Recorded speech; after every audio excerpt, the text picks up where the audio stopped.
We have one of the craziest level 7 support cards, and you thought that, Kashtira was going to be crazy. We have DDD. D. Yeah, that's 4 DDDs out here for a level 12 boss monster, and some other interesting goodies as well from today's reveals. Don't make 34% of you guys have not smashed all the crap out of that subscribe button. Smash it, please, so we can get to 110,000 here. DDD, Super Dimensional Sovereign Emperor, Zero Paradox. Say that 10 times fast. For those of you that are wondering where this stuff was coming out, there's been a lot of translations. We'll probably get official cleanup on these effects later on tomorrow or the next day. So these are going to be very rough for what they do. So this is going to be a level 12 Dark Fiend Pendulum monster with an apex of 3,000 attack. That feels really lackluster for this being, a super boss monster, and 3,000 defense. Pendulum scale 10. Pendulum effect. You can only use the pendulum effect this card once per turn. So you can target one card in your opponent's pendulum zone, special summon this card, and place target card in your pendulum zone, but destroy it during your next end phase. Hold up. They just gave us the ability to jack the opponent's pendulum cards.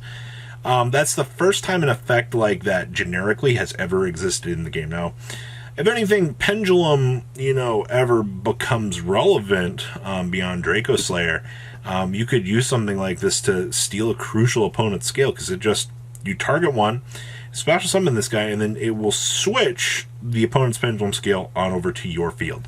Take a moment to appreciate how absurd that actually feels. Monster effect. This card cannot be normal summoned or set, must be special summoned through this card's effect. Alright, so you're going to have to step through its summoning mechanics in order to make it appear on the field. I know. When you pendulum summon monsters, and the total level, or the total levels of the monster summon exceeds your pendulum scale. Okay, you can special summon this card from your hand and destroy all other cards on the field, and then you may place this card in your pendulum zone. What? When you pendulum summon monsters, and the total level of the monsters summoned exceed your pendulum scale, you can special summon this card from your hand and destroy all other cards on the field. So it's going to wipe everything that you just did. It's going to wipe out your pendulum scales. I don't know why I would ever want to do that. Once per turn, tentative I assume judging by brackets, if another DDD monster you control leaves the field through the effect of a spell card, this attack becomes 6,000. Well, that's why we actually care. We can turn this thing into a 6,000 monster that can swing on the opponent. Now, the biggest things that we really care about here, once again, are the fact that this is one of the first cards that I can actually see in the game that has the ability for you to mess up with your opponent's pendulum scales, which is quite an interesting mechanic in and itself. And then you can basically turn this into a 6,000 attack monster, which is okay, per se. I'm actually kind of curious to see where that particular power-up goes, but I think there's a lot to be said about this card, just for additional DDD support. Are we actually going to play it? Probably not, but this is the big, bad, super powerful DDD monster that I guess we've been waiting for. Does it fix the deck's problems? I mean, Zero Rage's job was supposed to do that, and, you kind of have seen at this point where that's gone. So, yeah. Next up is actually the most insane card out of the block here. This is called Additional Mirror Level 7. And it's on a quick play spell card, and you're probably like, huh?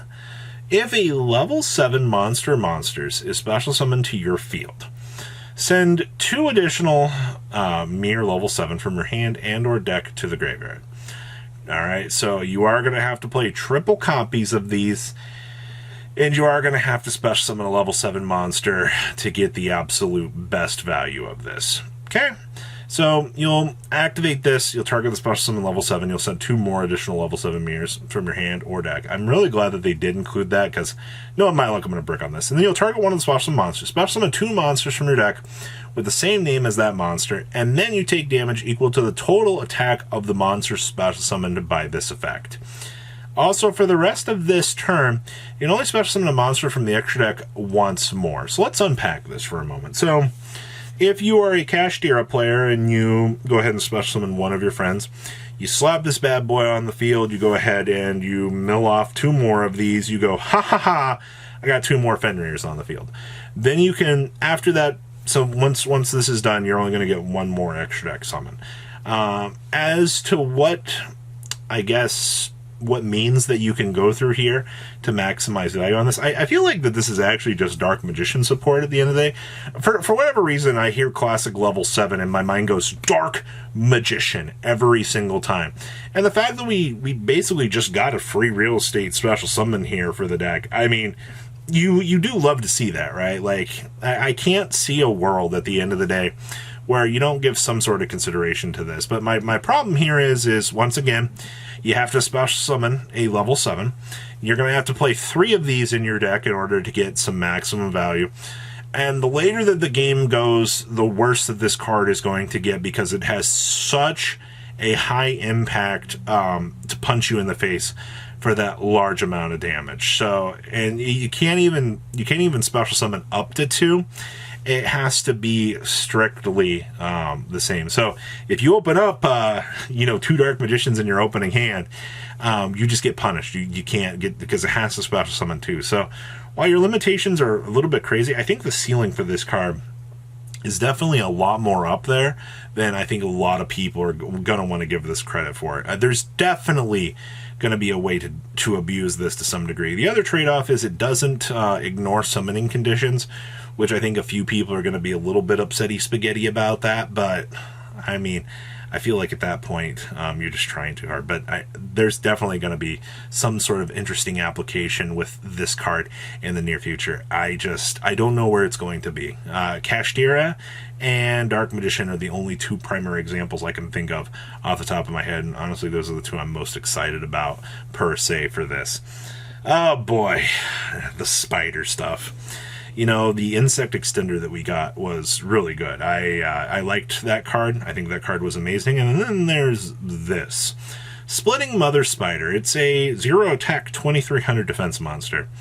Okay. If you control no monsters, you can special summon this card from your hand. Alright, well, it's got one good thing going for it here.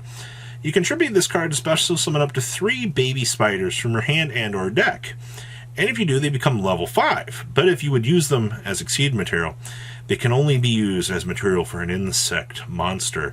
Also, for the rest of this turn, you can only special summon Exceed monsters from the extra deck. First of all, this is actually really good for insects, alright? The full disclaimer here, the ability to special summon this and then split it apart into 3 babies for Exceed material for level 5s, amazing, alright? Insects needed this. I feel like it's amazing, but if the babies aren't good, then it kind of fails. You also can't do them from the graveyard, which is interesting. Next up is the little baby spider. So you contribute 1 insect monster you control. All baby spiders you control increase their level by the attributed monster's level. Well, I mean, if I hard brick on this, yeah, sure, I suppose. Pay half your life points, banish this card from your graveyard, detach 1 Exceed material from an insect monster you control. Target insect monster in your graveyard and special that monster. Oh, okay, hold up here. Hold up here. I just pay half of my life to banish this from my graveyard, to detach a material to revive an insect from my graveyard? Okay. That actually feels, how do you say, a little bit free at the end of the day. I mean, once again, it's another level 3, 0 attack, 0 defense insect. So, I mean, you're kind of getting punished for that. But these 2 particular insect cards are really powerful. I will give some consideration to these because I think that these cards are very interesting at the end of the day. And then the most ridiculous card out of the set. This came from a translation on Facebook, and a lot of other people haven't seen this yet. But this is called this is the rough Google Translate. It's 7,600 and 73,000 studios. It's a continuous trap card. Once per turn, you can target 1 face-up monster on the field. The type of that monster becomes machine type, and its attributes are also treated as light, dark, earth, water, fire, and wind. Now, that's ridiculous. I just want to throw that out there. I don't know what they're thinking here for this. I feel like this is just kind of one of those for funsy-esque cards. We see these come out every blue moon, but this is just such a ridiculous card at the end of the day. I mean, good news is we finally have a card that gives Mistress Doriato you know, requiring all of the elements to actually do something. So I'll take it at the end of the day for sure. So what do you think about these goodies? Please leave a comment down below, tell me what you guys think, and I expect to see a lot of these cards be cleaned up in the next day or so. I'll see your beautiful faces back here later in the day, guys. Peace out. Patrons, thank you.